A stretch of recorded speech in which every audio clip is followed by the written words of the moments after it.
This episode is brought to you by Musicology, creators of simply delightful music lessons for all ages and abilities. Music makes us human. Find your perfect match at musicology.com. Welcome to Stage Vault. The show ends, the vault opens, where music legends share the prep, the rush, the feelings, and the thoughts behind every unforgettable night on stage. Stage Vault. Welcome to the Vault, Gracee. Hi, thank you guys so much for having me. It is my pleasure. Your new single, Pretty Psycho, is already out there. I love it. Your other single, Miss the Boat, drops in just a few days, and the full Pretty Psycho EP hits on June 26th. You're right in the middle of it all. What does this stretch actually feel like from the inside? Are you excited, terrified, somewhere in between? Yes, I think it's my first project, so I'm really excited. It's the first time I'm getting to put something out that's like truly crafted to the artistry that I want to showcase and bring to the table. Kind of that rock edge, which is something I've never done before. So it's all exciting, a little bit nerve-wracking because you never know how people are gonna take it. But I'm like, okay, this is me. Put it out, and then I'll probably turn off my social media for a little bit. That's a good idea. You're so authentic, though. I love that. I think it really comes across in your music and even in your music videos on that. And speaking of that, I love your outfits. Just stepping into the full Boujee Boot Country look, I could never pull this off. The studded boots, sequins, and fringe. Does that actually shift how you feel and perform once you're on stage? I definitely would say so. I laugh because I'm 5'9", which is a fun fact. People all don't know that about me. They're always like, on social media, I thought you'd be like 5'2", 5'3". No, I'm 5'9", and I wear these like 4 to 6 inch heels, okay? So I feel like a powerhouse when I'm on that stage. And it's a little extra glam. Like, I don't know why I've always been drawn to it. I grew up in Oklahoma, so of course I love like the traditional cowgirl boot. But something about the fringe and the little heel and studs, it gives me that push for the stage. When did that start? That started honestly kind of from the beginning. I don't know why, but I just was obsessed with the Dillard's shoe section. And I was the little kid. I remember that you're gonna laugh at this. I was like a freshman in high school. Mom always took us back to school clothes shopping. And I picked out my back to school shoes were a 4 inch pair of orange stilettos. And I think it just never changed. I was obsessed with it. And, then I got to meet one of my mentors, Wanda Jackson. And she really like honed me in on that style part of just showing me that like, it's okay to have some glam, rub the red dirt in it and some glam and you're good to go. Wow, and you got started pretty early. I understand. 9 years old, you played your very first show. Garth Brooks was sitting in the room. Yeah. What stands out most when you look back at that moment? I always we laugh about that now as a family because you that's such an odd thing. And we grew up in the same town as him. Like his girls went to school. They were 4 or 5 years older, but we all lived in Owasso. And so it was funny because to me he was just Garth Brooks, growing up. And then you hit a level, and when I want to do this, you're like, oh, this is Garth Brooks. So him being there while I'm singing Selena Gomez song, in the Cherry Berry. It was crazy. And he walked up to my mom afterwards, and she's always really kind and was like, "She did good, mama," as she's bawling. So, that's a memory for sure. What an incredible story. I love that. And something else I love too is your voice. It's low, it's raspy, it's so distinctive. Was there a time where it felt more like something you had to fight or hide rather than own? And when did it finally click as your superpower on stage? It used to be a little bit of a self-conscious thing for me. And then I went on The Voice. And of course, I was doing The Voice just because I was like, heck, I'm going to try out. Not because I ever thought I had the best voice or that I'd win. It was just kind of something I thought I'd do. And then I got to meet Kelly Clarkson, which I personally believe she is one of the best artists and singers of our generation. She can just sing anything. And that the show gets you a little high strung. And I was like 16, 17, and I was in the back of there and rehearsing with her. And I kind of just started to have a breakdown. I was like, I don't know if I'm fit for this, My voice is low. I'm not like all the other amazing females. And she was like, you know what? Do you hear me hitting all these low notes all the time? Like that's not my favorite thing. So I don't showcase that. I do more high notes. And it kind of set in of like, okay, this is what God gave me, so I'm going to utilize it. It's different. We'll use it for what it's worth. And I kind of went through a little bit of a health journey too, probably 2 years ago, and it even made my voice raspier. And I had to remember in that moment, I was like, okay, this everything happens for a reason. And she told me that, and I think it's been the biggest blessing, honestly. On The Voice, especially during the blind audition, I can't imagine what you're going through. You're singing while coaches are deciding in real time. Millions are watching on TV. What's going on inside you while you performed? Could you sense those chairs turns happening, or were you too locked in? Yeah, I was definitely locked in. I told my mom before I went on stage, I was like, I'm just gonna close my eyes the whole time. She's like, don't do that. But it's like, because you can't like hear the button being pushed. Don't know if that's like a fun fact. So I was like, okay, I was locked in my 90 seconds, which felt like eternity. And then I kind of like turned to the side to just see. And they too, I had Gwen and Kelly had turned. And so I was like, okay, you just feel this relief. You're like, now I get to just do my thing and I'm gonna end up on a team. Gracie, when you're getting ready for a show these days, what does your pre-show ritual feel like? Like, how do you get your voice, your mind, and energy fully locked in these days? Yeah, I think, I'm a people person. I love being around my people. But I feel like the seconds right before I go on, I just like to kind of like have my quiet time. My band and I will say a prayer. Like get that last swig of water, the throat coat tea, and just kind of like I love my favorite thing lately has been to just like list off my blessings of like thank you for this opportunity, like thank you for all of this. Because at the end of the day, I used to get myself kind of psyched out, and now it's like this is fun. This is something that I've prayed for my whole life. So just enjoy it. That is so wonderful. And what a blessing it is.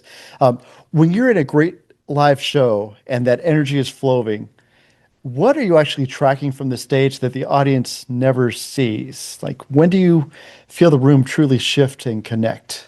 Yeah, I think my favorite part is like you said, watching how the audience responds to certain music too, because I'm still in that phase of like building things up. And yeah, I think like this is gonna sound kind of funny. It's like kind of answering the question you asked, but I love a good guitar solo. I love incorporating like big instrumental things in, and like when people are dancing and stuff, that just brings me the most joy. Like seeing people dancing, seeing people singing along, like that just really like gets me going. Because you have those shows sometimes where everyone's kind of just sitting there. And it does affect like you got to work harder, I feel like, because then you're just trying to like get them in the mood, and then when they're in it too, it just makes the whole thing feel better.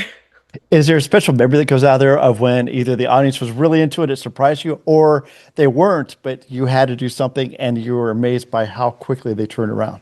Yeah, I think both. There's a couple shows we got to play in Santa Cruz, California, and those ones I will always say shocked me because I underestimated how much Northern California loves country music. And it was so cool because they were probably some of the most hyped up people I've ever played for. And then of course I like go back to all the days of being like 10, 11, 12, and I just played everywhere I could. And you're with your band and you're just sitting there and you're like, okay, these people like they're just not feeling it tonight. And that's all right. You got to pull other songs to the set list to get them vibing. Speaking of new songs to the set list, you've got your Pretty Psycho, you've got Miss the Boat. You're bringing these to the stage for the first time. The audience is hearing them fresh while you know them inside out. What's that experience like from the inside? Yeah, I always think it's cool to get to share new music and new stories. I love the storytelling part of country music. I grew up listening to all kinds of music, but one of my favorite artists was like Brad Paisley, and I loved Yeah. Vince Gill, and all of their songs were like they were stories. So it's kind of cool to get to tell the funny stories on stage and get to hear people's reactions to them. And then sometimes it's like with Pretty Psycho, it's like you start playing the song and then it's something that you didn't really expect it to be. So I love those little twists. You've opened for some pretty major acts. That means walking out to a crowd who's there to see someone else. What does it take to claim that room? Any cold audience stories where you felt them come around mid-set? Yeah, so that's actually funny.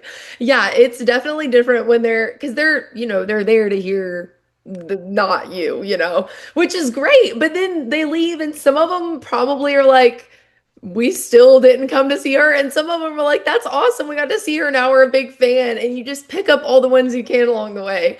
I opened for an artist named Casey Donahue one time, and he's a red dirt artist from like Texas, Oklahoma area. I'm from Oklahoma, so I did a lot of red dirt opening acts, which I'm not red dirt. Like, I mean, the way I dress, the songs I sing, it's not red dirt, and that's okay. I love red dirt music, but that was a different opening experience because they very much liked that style. But by the end of it, I had him persuaded on those bougie boots. I had him dancing and stuff.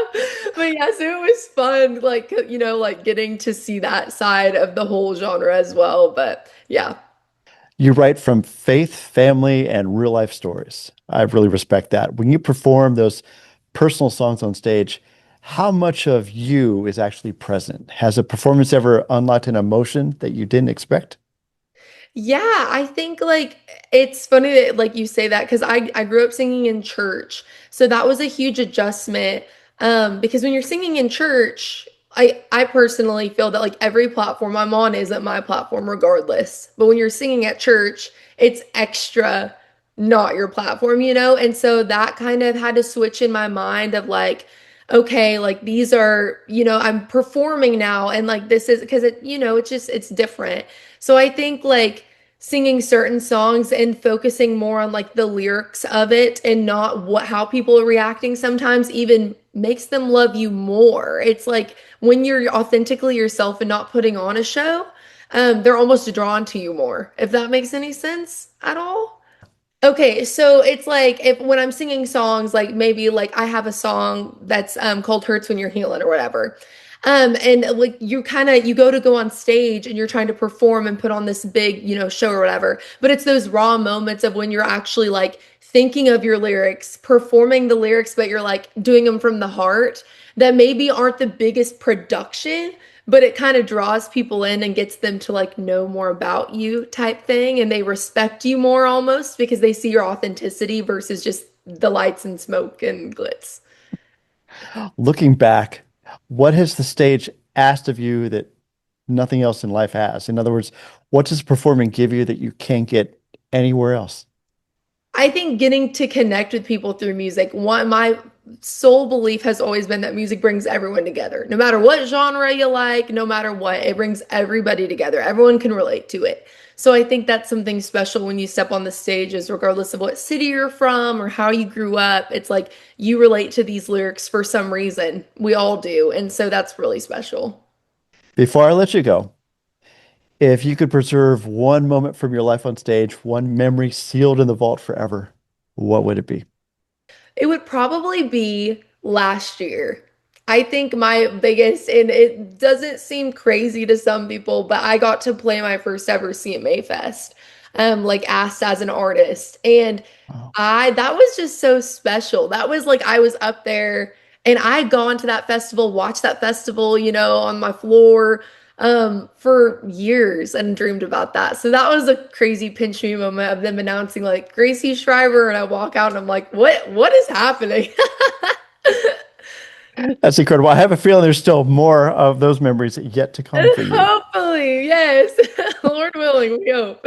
Absolutely. Gracee, I want to thank you so much for sharing today. I want to wish you the best for your Pretty Psycho EP and for your upcoming shows this summer. I want to thank you for joining me. Yes, thank you so much. We appreciate you having me. You've been precious. Thank you. Stage Vault. Stage Vault.